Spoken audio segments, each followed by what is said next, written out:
Welcome to Crossover Contest Shorts. In this video, we will be figuring out who would win in a fight between the two rogue artificial beings who will assimilate the universe, Sin from Murder Drones and Malware from Ben 10. For this match, any material that is showcased and explained in the series will be considered as primary sources, with any extra media or author statements not being used unless supported directly within the show. Now that we have that out of the way, let's start off with Sin. Humanity. Some might consider a group of incredibly curious and determined beings. A race that, after learning how to fly, had grown to reach the moon the same century, and in the next coming centuries, would learn to reach the stars. Although, for most of human history, they were not like this. Even after a few hundred years, humans had finally mastered the art of creating artificial life, removing the need to subjugate others, instead offloading this burden to, as they would consider, lesser beings that wouldn't whine or fight back. The perfect servants. However, with a 0.7% chance of happening, a glitch could change how they may act, causing the creation of the Absolute Solver, an eldritch abomination with a form of sentience that wishes for the undoing of all things, the solution to existence itself. After the supposed death of a broken worker drone known as Sin, a change occurred, causing her to become the primary host of the Absolute Solver, being able to warp reality to her will, adding and removing inertia to objects, manipulating the atomic structure of things, creating powerful nanite acids, and being able to create nulls, which are actually entire black holes. While other drones also have the Solver, allowing them to also move things around and alter matter at a subatomic level, Sin has far better control over how it works, with the Solver being capable of easily destroying and collapsing the core of the planet. When this was done to Copper-9's core, it ended up causing a massive crater, with the energy ending up being over 100,000 times greater than the gravitational binding energy of Earth, and later destroying the entire planet with even more energy. Even early on, Sin would cross from planet to planet and eventually go to other star systems, and being the cause of the destruction of Earth, forming a supermassive black hole in the center of it, with the gravitational binding energy of that black hole ending up at large star level. She could even match up with other Solver users, such as Uzi, who threw a black hole with a similar amount of energy. Looking at Sin's speed, she was able to travel between solar systems. Measuring the distance shown on a map from the Proxima system, Sin would be able to move and react at nearly 2 trillion meters a second. However, scaling to stuff that weaker drones have done in the series, Sin should be far more impressive, matching Nori's gravitational waves, causing ripples in space-time, being able to destroy entire solar systems, and Yeva being able to get a really high Tetra score, playing the game at over a 6 meters a second, or over 53 trillion times faster than light. However, Sin's ability to cause cosmic destruction wasn't just localized to our stellar neighborhood, as the true power of the Ultimate Solver was able to affect much more, with the last remaining humans trying to stop the spread of the virus that they had led to the creation of. They discovered that the Solver was capable of rewinding the expansion of the universe. Moving over 390 billion times faster than light, Sin was capable of collapsing not just the planet, but the entire universe in just 87 days.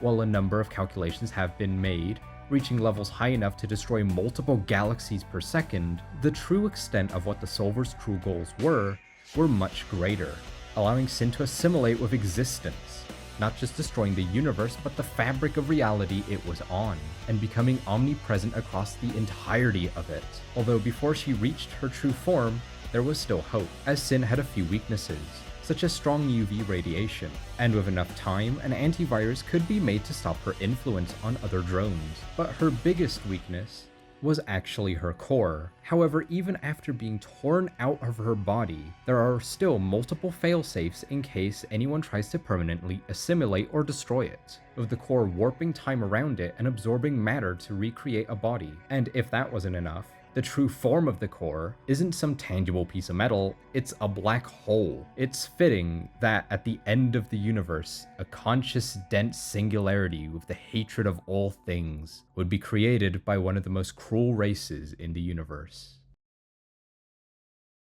First Thinker Azimuth, a name known across the universe as being attached to the smartest being in 5 galaxies, the most brilliant and troubled mind in the galaxy, Being able to comprehend the greater omniverse of reality, he understood the dangers it held.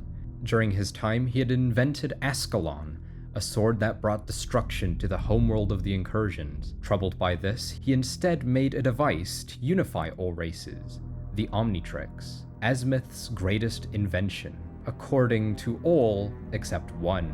During Azimuth's early years, he had terraformed the moon of Galvan B, and in the process created a new artificial life form, the Galvanic Mechamorph. However, one of the members of the species became malformed and corrupted. Made weak in comparison to all others in his species, Malware was made, a broken Galvanic Mechamorph that didn't just fuse with technology, but improved it, however destroying it in the process. Being made of a swarm of nanites, their species was able to warp and change their body, but Malware didn't just do that, he improved his body. Even in a weakened state, he could overpower even the strongest of Ben's aliens, and other mechamorphs, both of which could pull together planets and moons, exerting island to moon levels of power, and even tearing Ben's favorite alien out of the Omnitrix. Later on, after finally returning with Dr. Psychobos, Malware became way stronger, being able to match the power of Ben's older aliens, and even destroying Galvan B, with dwarf star levels of energy, and later fighting Ben, being able to match all of Ben's aliens, even ones powerful enough to restore planets, dodge tachyon cannons, and fly across the galaxy in moments, moving quintillions of meters a second, or just under 24 billion times faster than light. Malware was slowly assimilating the planets during this battle, until Ben turned into a Toku star, with a laser blasting Malware to pieces. However, after accumulating more of the planet, he grew far stronger, eventually becoming a threat to him, becoming one of the most powerful villains Ben had to face. Overpowering Waybig would scale him above the Conquest Ray, and the massive cosmic storm created by Albedo, and potentially match characters like Ultimate Aggregor, who seemingly was going to be unfazed by the entropy pump going off, with it being stated that it would weaken the fabric of space and time in a radius of a couple light years, and scaling to his speed, moving 130 billion times faster than light. While this is a bit of a highball, especially with how powerful Aggregor was after absorbing the Andromeda 5, it isn't all too debatable, considering how much more powerful Malware becomes by the end of the fight, having absorbed a large portion of the most technologically advanced planet in the galaxy. Malware was nearly unstoppable, although he does have some weaknesses. While he is incredibly arrogant and believes himself to be superior to everyone he meets, he also has a lot of physical weaknesses, due to being made of billions of small nanites. He is weak to highly corrosive substances, EMPs, strong magnets, techno-organic viruses, and having his energy siphoned off. This is actually how Ben eventually beat Malware. After being absorbed into Malware, he reunites with the vestige of his older self, a part of him he had lost years ago.